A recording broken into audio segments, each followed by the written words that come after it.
सीता को नहीं मारोगी, बल्कि तुम स्वयं आत्महत्या करोगी।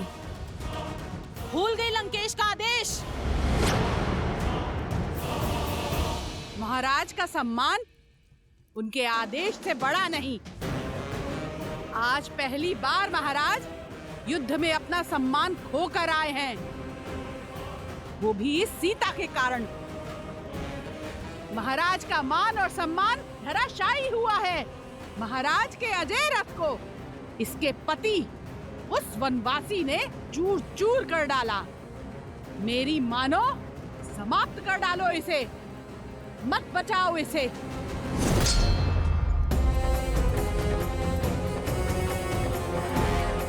इसे नहीं, तुम्हें बचा रही हूं। अगर इसे कुछ हुआ तो लंकेश तुम्हारी हत्या कर देंगे। समझ नहीं आता तुम्हें? क्षमा कर दीजिए, क्रोध में अपना कर्तव्य भूल गई। मन में क्रोध को नहीं, प्रेम को स्थान दो। क्योंकि जब मेरे श्री राम लंका पर विजय पताका लहराएंगे, तब तुम्हारी आंखों में केवल क्षमा की आस होगी। समय रहते पश्चाताप कर लो, तर जाओगी। मूर्ख हो या फिर भोली, ऐसा कभी नहीं होगा। संसार में अगर भय है तो सिर्फ लंकेश का, वर्चस्व है तो सिर्फ इंद्रजीत और कुंभकर्ण जैसे वीरों का। तुम चाहे जितना टालने का प्रयास करो, श्री राम का अंत निकट है। टाल तो तुम रही हो विधि के विधान को, धर्म और न्याय की पुकार को। क्योंकि इस युद्ध में अंतिम विजय धर्म की ही होगी, मेरे श्री राम की ही होगी। और उन्हें ना तुम्हारा अंधविश्वास रोक पाएगा और ना ही तुम्हारे लंकेश का अहंकार।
देवी निकुंभला, आपने सदा ही अपने इस भक्त को रक्षित किया है, किंतु आज मुझे केवल आपकी रक्षा की आवश्यकता नहीं,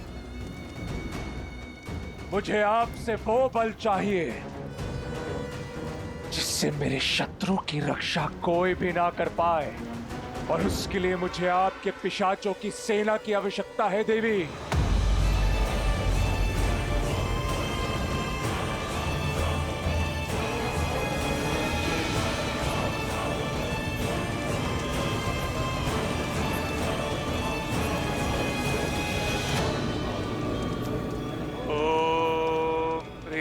निकुंभले शत्रुस्तभ्य पाद्य बाद्य फट।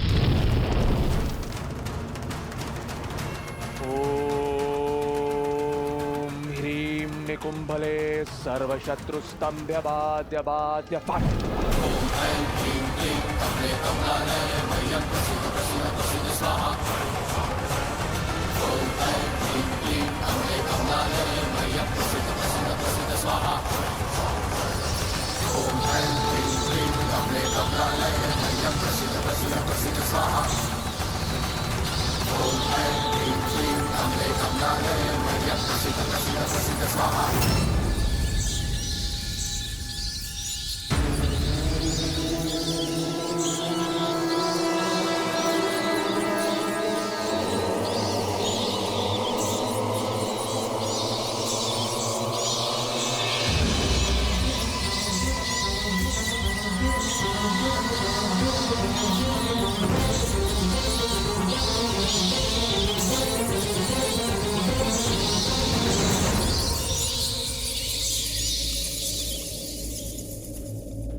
आपका संदेह उचित है प्रभु।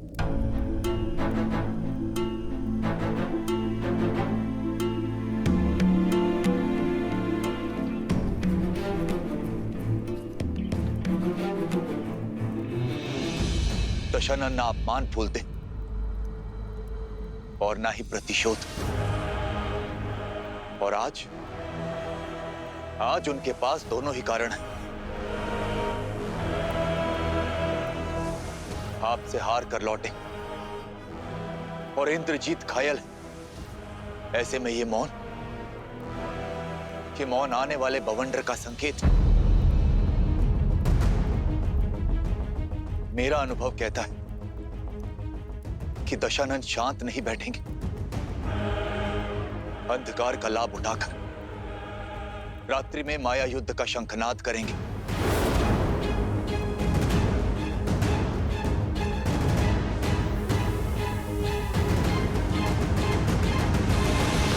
हमें शत्रु की माया का उत्तर देने के लिए सज्ज रहना होगा।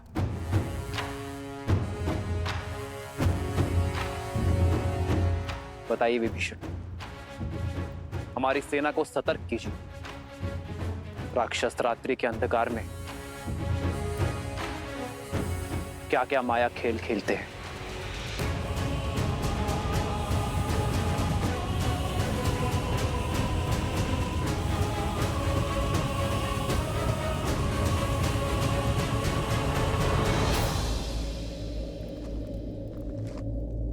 माया युद्ध एक ऐसी कला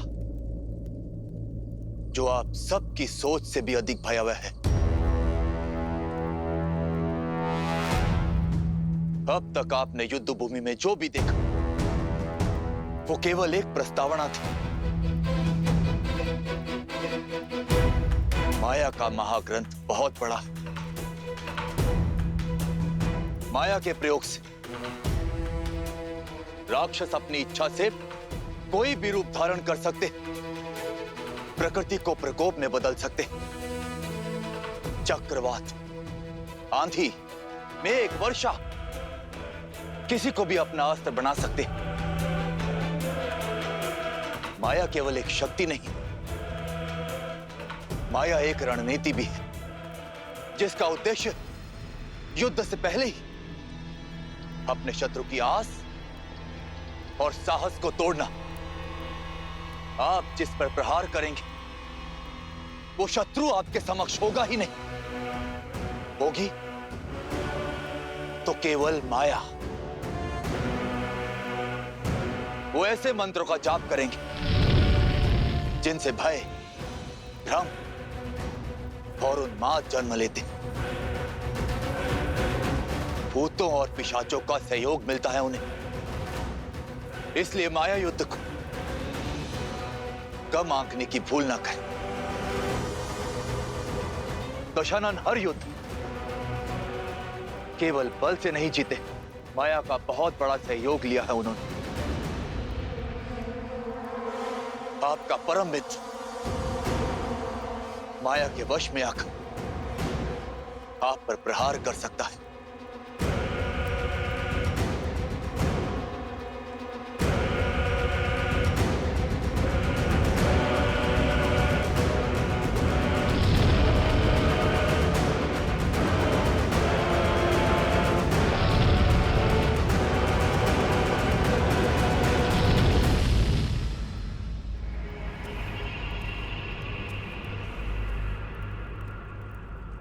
जैसा विभीषण ने बताया, राक्षस रात्रि में अधिक शक्तिशाली है।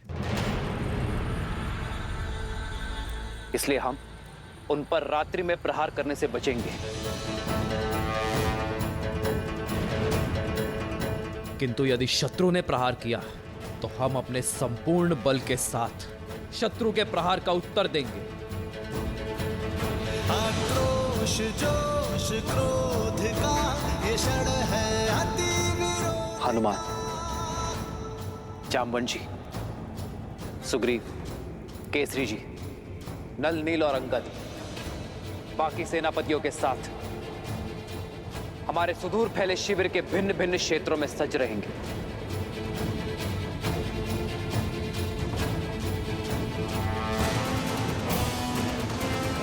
और मैं सेना में सबसे आगे ऐसे स्थान पर रहूंगा जहां आवश्यकता पड़ने पर हर टुकड़ी तक मेरी पहुंच हो।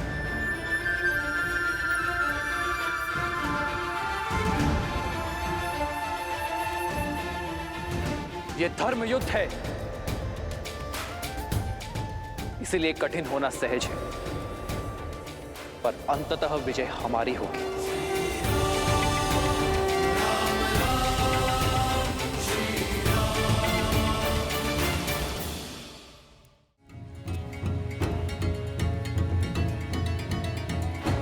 प्रभु, इस माया के काट का दायित्व आप मुझे दीजिए। मुझे हनुमान के बल पर पूरा विश्वास है कि वो हमारी माया से रक्षा अवश्य करेंगे, और मैं माया के सबसे बड़े सहायक अंधकार से लड़ने का दायित्व अपने सर लेता हूं।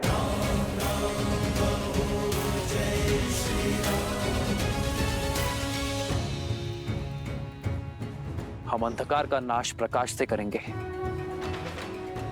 पावन अग्नि को प्रज्वलित करेंगे, अपवित्रता का सर्वनाश करेंगे,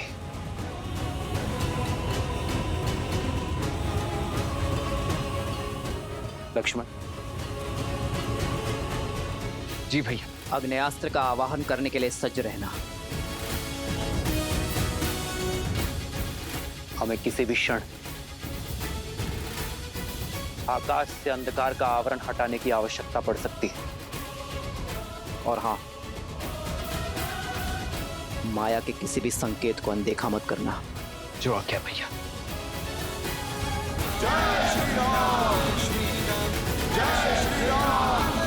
स्वामी, यही कहना चाहती हो ना कि ये युद्ध मेरी लंका का, मेरे राक्षस कुल का सर्वनाश कर देगा, कि वो वनवासी एक नर नहीं स्वयं नारायण है। जब आपने हमारे पुत्र को युद्ध के लिए भेज ही दिया है, तो मेरे मना करने का क्या लाभ? उचित है, मेरे पति का युद्ध भूमि में अपमान हुआ है, और ये मुझे भी कदापि स्वीकार नहीं। आपको इसका उत्तर अवश्य देना चाहिए। किंतु तुम्हारे इस किंतु ने मेरे आश्चर्य का अंत कर दिया। मैं यही सोच रहा था कि आज तुम मेरा समर्थन कैसे कर रही हो। महादेव की कृपा है कि मेरे पुत्रों की सोच तुम पर नहीं गई। शीघ्र ही मेरा मेघनाद उस वनवासी के प्राणहर राक्षस कुल के अपमान का प्रतिशोध लेगा। अपने पुत्र के शौर्य और सामर्थ्य पर मुझे भी विश्वास है लंकेश। वो प्रतिकार अवश्य लेगा आपके लिए। मैं केवल इतना कहना चाहती हूँ कि इस प्रतिकार के बाद इस अध्याय का अंत कर दीजिए। अपना सम्मान पाने के पश्चात सीता को सम्मान सहित लौटा दीजिए लंकेश, ताकि भविष्य में आपका सम्मान बना रहे। आज भी मेरे विरुद्ध हो तुम? तो सदा आपके साथ ही खड़ी हूं लंकेश, इसलिए तो आपसे विनती कर रही हूं कि सदा आपके साथ खड़े रहने का सौभाग्य मुझे मिल सके, कि कभी कभी आपके बिना मुझे अकेले खड़ा ना रहना पड़े। एक बार पुनः विचार कीजिए, जैसा मैं कह रही हूं वैसा कीजिए, सब सकुशल हो जाएगा। आपका मान भी बना रहेगा और युद्ध भी शेष होगा। सीता की स्वतंत्रता में राक्षस कुल का हित है लंकेश। बस, अब मैं और कुछ नहीं सुनना चाहता। शीघ्र ही मेरे मेघनाद का यज्ञ संपन्न होगा और शीघ्र अतिशीघ्र उस वनवासी के अंत का आरंभ। सर्वशत्रु स्तंभ बाद्य बाद्य वट। ओम ह्रीं निकुंभले सर्वशत्रुस्तम्भ्यमाद्य पाद्य फट्।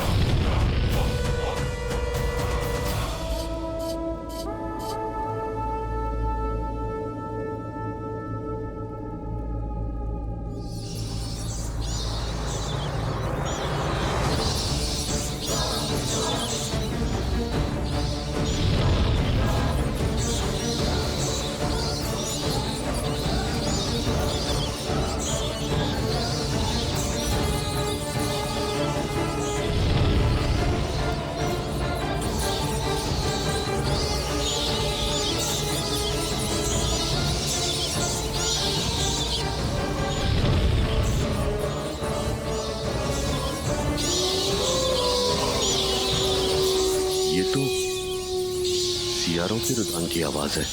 वो लोग भी चित्कार कर रहे हैं।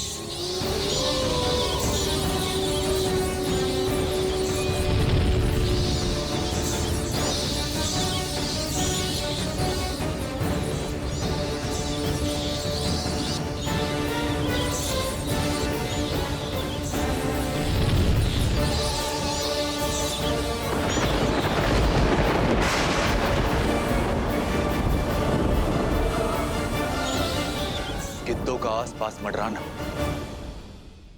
इतने सारे अपशकुनों का एक साथ होना, ये कोई संकेत है।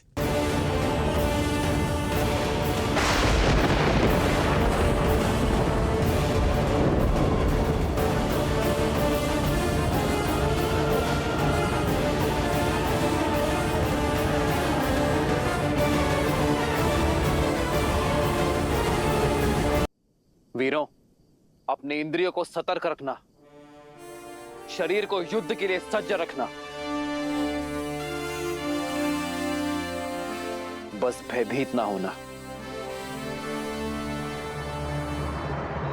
सर्व पिशाचगण, देवी निकुंभला के आशीर्वाद से मैं मेघनाद आप सभी का आह्वान करता हूं।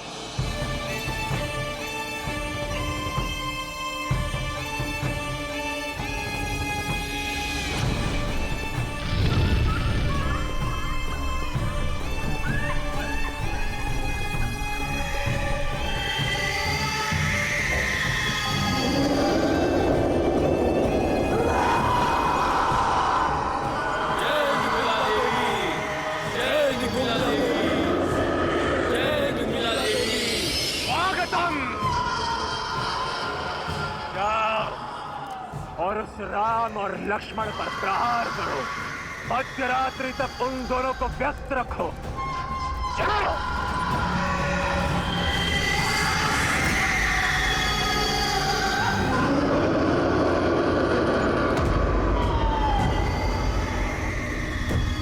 ये पिशाचों की सेना नहीं, उस वनवासी और उन मरकटों के मृत्यु के दूत हैं।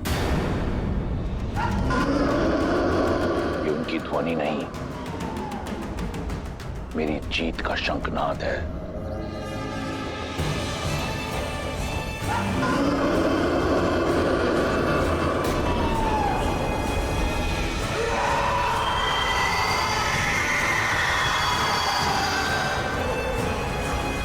युवराज इंद्रजीत की, युवराज इंद्रजीत की, युवराज इंद्रजीत की, युवराज इंद्रजीत की। आज की रात्रि लंकेश के शत्रुओं की काल की रात्रि होगी। सीता, देखो इन पिशाचों को। इन पिशाचों का क्रोध हमारे अपमान का प्रतिशोध लेगा। तुम्हारे राम को मार देगा, राम के भाई लक्ष्मण को मार देगा, और जिसने इस लंका को भस्म किया है उस वानर को।